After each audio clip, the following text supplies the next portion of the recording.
কেশপুর অঞ্চলে কুতুকি নামে এক রাজা ছিল। তার এক বিশ্বস্ত মন্ত্রী ছিল। সেই মন্ত্রীকে তিনি একদিন বিদেশে পাঠিয়েছিলেন। মন্ত্রীর নাম ছিল রত্নকুবের। তার একদিন পথে যেতে যেতে মনে হলো, আচ্ছা, এখানে তো দেখছি নদীটা কেমন স্থির, কেন এরকম হচ্ছে? এই নদীটা তো আমাদের রাজ্যে দিয়েই প্রবাহিত, তাহলে এরকম কেন জল স্থির হয়ে থাকবে? না না, রাজাকে খবরটা দিতেই হবে। রাজাকে বলতেই হবে আমাদের নদী এখন স্থির হয়ে গেছে। আমাদের নদী যদি স্থির হয়ে যায় তাহলে এই জল প্রবাহিত না হলে তো সব প্রাণী মরে যাবে, তাহলে তো কোনো প্রাণী সম্পদই বেঁচে থাকবে না।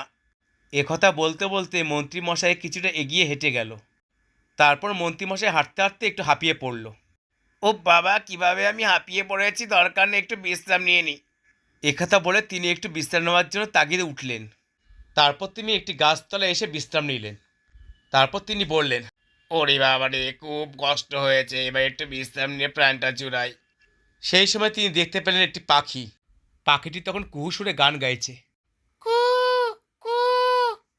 তখন মন্ত্রীমশাই বললেন, এই পাখিটার এরকম গলার স্বর চেঞ্জ হয়ে গেল কেন?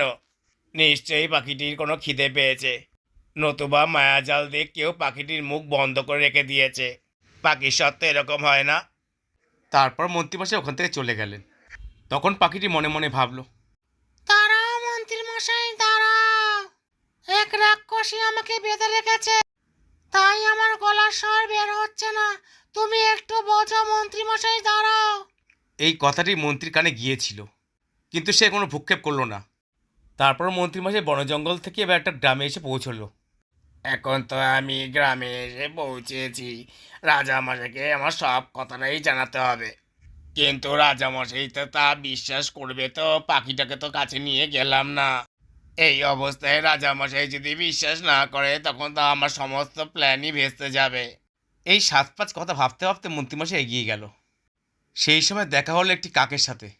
কাকটি তখন মন্ত্রীমশাইকে বলল, ক্যাঁ ক্যাঁ ক্যাঁ, মন্ত্রী কোথায় চললে? তখন মন্ত্রীমশাই বলল, তোমার আবার কিসের দরকার বাপু, আমি যাচ্ছি রাজার কাছে। কাকটি তখন বলল, ক্যাঁ ক্যাঁ, এই জায়গাটা ভয়ানক। তারপর মন্ত্রীমশাই গ্রাম থেকে একটি বন জঙ্গলে আবার এসে পৌঁছলো। সেখানে তো দেখলে একটা ভয়ঙ্কর দৃশ্য। সামনে সে একটি অদ্ভুত দৃশ্য দেখতে পেল। তার সামনে দাঁড়িয়ে আছে একটি ডাইনি। তখন ডাইনিটি বলল, হাউ মা কাউ, তুই কে রে? এখানে আমার বন জঙ্গল দিয়ে যাচ্ছিস? এটা কি তোর বাপের জায়গা নাকি রে? তুই অনায়াস এখান থেকে চলে যাচ্ছিস। এটা হচ্ছে আমার এলাকা, এখান থেকে যেতে গেলে আমার পারমিশন নিতে হয়, জানিস না? তখন মন্ত্রীমশাই বলল, তুমি হচ্ছে ডাইনি বুড়ি, হচ্ছে তুমি সাতচুনি, তুমি আবার কি পারমিশনের কথা বলছো আমাকে? তুমি এখান থেকে একদমই চলে যাও, নইলে কিন্তু আমি তোমাকে শেষ করে দেব। ডাইনি তখন ভয় পেয়ে গেল। সে তখন জোরে হাঁটা শুরু করলো। ওরে বাবা রে, পালাই পালাই, এখন আমাকে মেরে ফেলবে, পালাই। অবশেষে সমস্ত বাধা পেরিয়ে মন্ত্রীমশাই রাজার কাছে এসে পৌঁছলেন। তা মন্ত্রীমশাই এতক্ষণে আসা হলো আমার কাছে?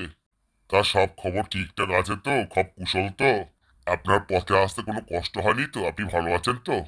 তখন মন্ত্রীমশাই পথে যেতে যেতে যা যা ঘটনা ঘটলো তার সমস্ত রাজ্য রাজাকে বলল। শুনে তো রাজা আটকে উঠল এবং মুখ ঘুরিয়ে নিল। রাজা মন্ত্রীমশাইকে বলল, আপনি কি ভুল করেছেন? পাখিটিকে নিয়ে আসেননি, সে অভুক্ত। সে যদি মারা যায় তাহলে তো আমার দেশে অকল্যাণ হবে। এটা আপনি ঠিক করেননি মন্ত্রীমশাই, আপনি এক্ষুনি চলে যান এবং গিয়ে পাখিটিকে নিয়ে আসুন। এটা হচ্ছে আপনার কাছে আমার আদেশ। ঠিক আছে রাজা মশাই, আমি পাখিটাকে খুব তাড়াতাড়ি নিয়ে আসছি, চিন্তা করবেন না।